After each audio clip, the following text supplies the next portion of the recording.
Or myths generally propagated by the left around the history of Israel and the Palestinians. In this clip, Ben Shapiro, as he always does so well, gives us the 4 myths of nonsense that are constantly being propagated around, the Palestinians, and explains to us exactly why they are bogus and why they are false.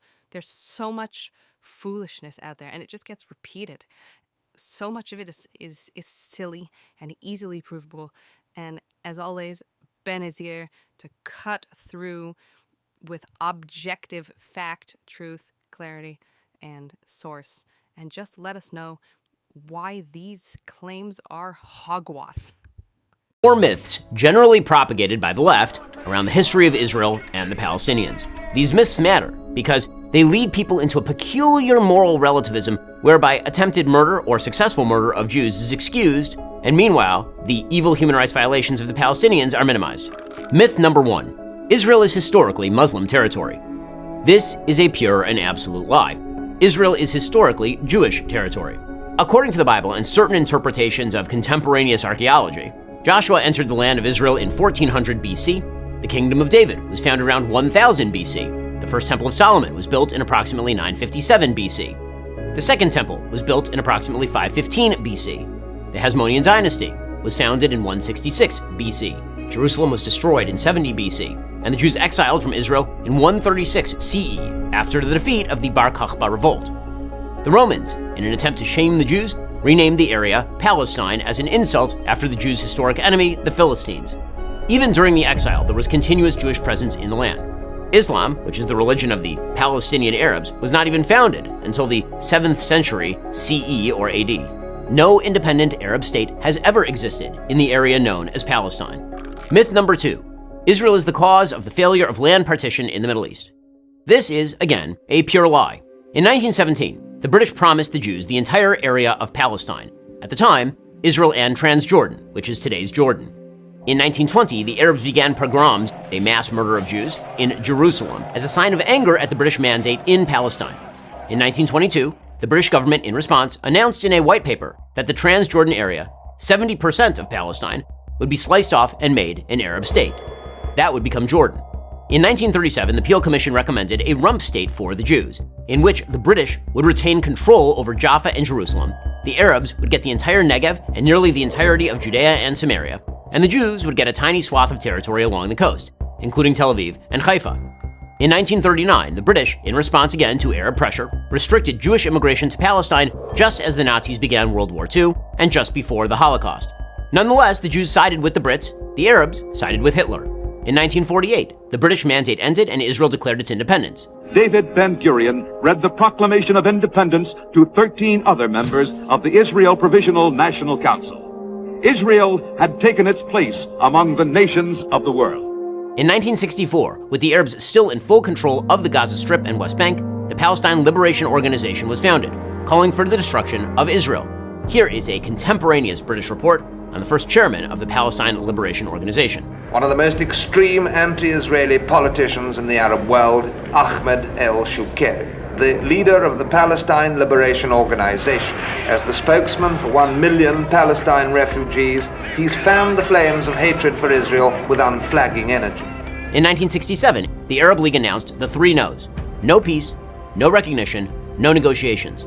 With all of Israel's enemies mobilizing against it, Israel launched a preemptive strike on the Egyptian Air Force, inaugurating the 1967 Six-Day War. This ended with Israel gaining miraculously the Sinai Desert, the Golan Heights, the Gaza Strip, Judea and Samaria, now known as the West Bank, as well as the entirety of Jerusalem. In 1973, the Arabs launched all-out war again, this time on Yom Kippur. Israel survived and gained territory. In 1979, Israel gave the Sinai back to Egypt in return for peace. In 1993, Israel agreed to the Oslo Accords, which promised a step-by-step process to establish a Palestinian state. In 1998, Israel conceded yet more territory to the Palestinian Authority under the prime ministership of Benjamin Netanyahu. In 2000, Israeli Prime Minister Ehud Barak offered Yasser Arafat, the terrorist leader of the Palestinian Authority, 91% control over the West Bank in contiguous territory and an Israeli security presence along 15% of the border with Jordan. Arafat walked away from the table and began the Second Intifada, a massive terror wave that ended with the death of thousands of Jews. In 2005, Israel unilaterally withdrew from the Gaza Strip. Hamas immediately took it over and began using it as a base for terrorist activity. That continues until this day.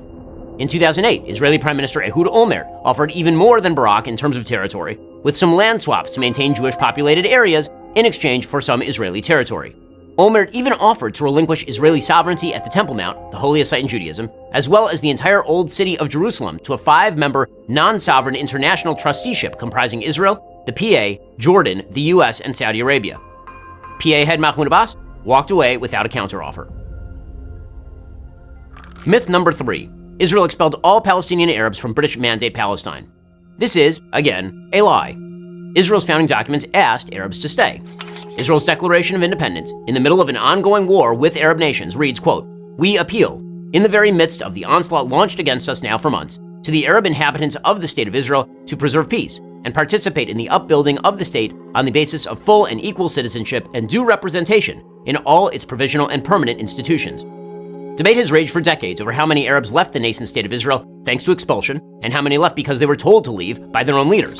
An estimated 250,000 to 300,000 refugees left before their homes were even in a war zone. We didn't compel them to leave.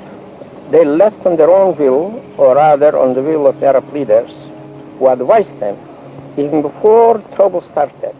The collapse of Arab society during the 1947-48 war, leaving many Arabs without a means of support, has been well documented. Israel will do everything in its power to help the resettlement of these refugees by paying compensation and by other means. Hundreds of thousands of these refugees ended up in the West Bank and Gaza, which remained Arab territory until 1967. Furthermore, Arab nations refused to take in hundreds of thousands of Arabs, turning their co-religionists into refugees who have maintained that status for literally decades, a situation unparalleled in human history. Fully 62% of such refugees live outside the West Bank and Gaza Strip, according to the UNRWA. Meanwhile, Israel, tiny Israel, took in over 800,000 Jews expelled from Arab lands between 1948 and 1951 and never asked for land to be returned to those Jews. Myth number 4. Israel is an apartheid state. Israel is most certainly not an apartheid state. Arab citizens of Israel have the same rights as Jewish citizens. 20% of all citizens of Israel are Arab. The vast majority of Palestinians live under Palestinian rule in the West Bank.